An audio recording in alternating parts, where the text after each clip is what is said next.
Bismillahirrahmanirrahim. Sufi adalah penyebutan untuk orang-orang yang mendalami sufisme atau ilmu tasawuf.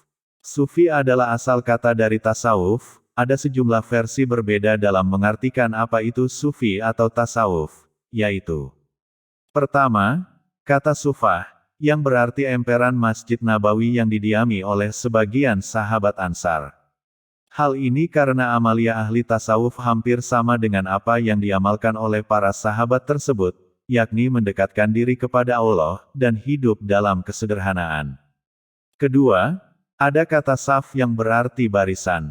Istilah ini dianggap oleh sebagian ahli sebagai akar kata tasawuf karena ahli tasawuf adalah seorang atau sekelompok orang yang membersihkan hati, sehingga mereka diharapkan berada pada barisan saf pertama di sisi Allah. Selanjutnya, ada kata safa yang berarti bersih, karena ahli tasawuf berusaha untuk membersihkan jiwa mereka guna mendekatkan diri kepada Allah. Ada pula kata sufana, nama sebuah kayu yang bertahan tumbuh di padang pasir.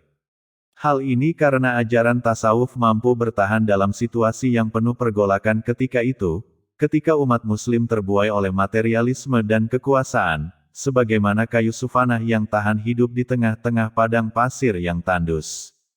Ada pula yang mengaitkan sufi adalah berasal dari bahasa Yunani, yaitu kata teosofi yang berarti ilmu ketuhanan, karena tasawuf banyak membahas tentang ketuhanan. Terakhir, kata suf yang berarti bulu domba, karena para ahli tasawuf pada masa awal memakai pakaian sederhana yang terbuat dari kulit atau bulu domba wool. Meski punya definisi yang beragam, intinya sufi adalah upaya untuk mendekatkan diri pada Tuhan dan menjauhi hal-hal yang bersifat duniawi. Selain itu, dapat dipahami juga bahwa sufi adalah metode untuk mencapai kedekatan atau penyatuan antara hamba dan Tuhan dan juga untuk mencapai kebenaran atau pengetahuan hakiki, makrifat dan atau inti rasa agama. Prinsip sufi. Sufisme atau tasawuf membantu seseorang untuk tetap berada di jalan Allah. Dengan menerapkan sufisme atau tasawuf, seseorang tidak berlebihan dalam hal duniawi dan tetap fokus pada iman dan takwa.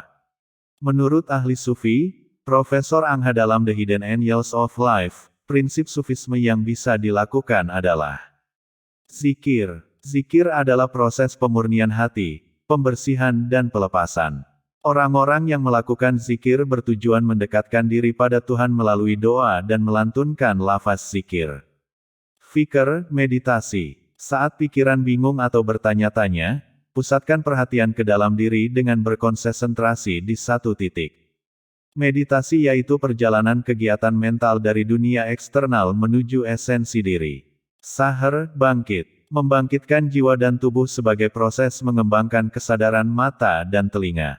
Selain itu juga sebagai proses mendengarkan hati, dan proses meraih akses menuju potensi diri yang tersembunyi.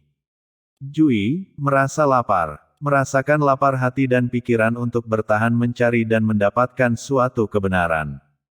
Proses ini melibatkan hasrat dan keinginan yang mendalam untuk tetap tabah dan sabar mencari jati diri. Sum, menikmati keheningan. Berhenti berpikir dan mengatakan hal yang tidak perlu. Kedua ini merupakan proses menenangkan lidah dan otak, serta mengalihkan dari godaan eksternal menuju Tuhan. Som, puasa. Tidak hanya tubuh yang berpuasa melainkan pikiran juga.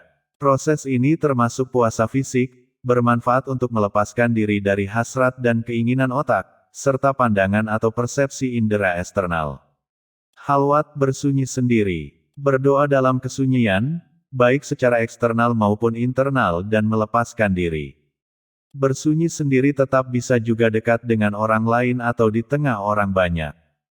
Khidmat, melayani. Menyatu dengan kebenaran Tuhan. Seseorang menemukan jalan jiwa untuk pelayanan dan pertumbuhan diri.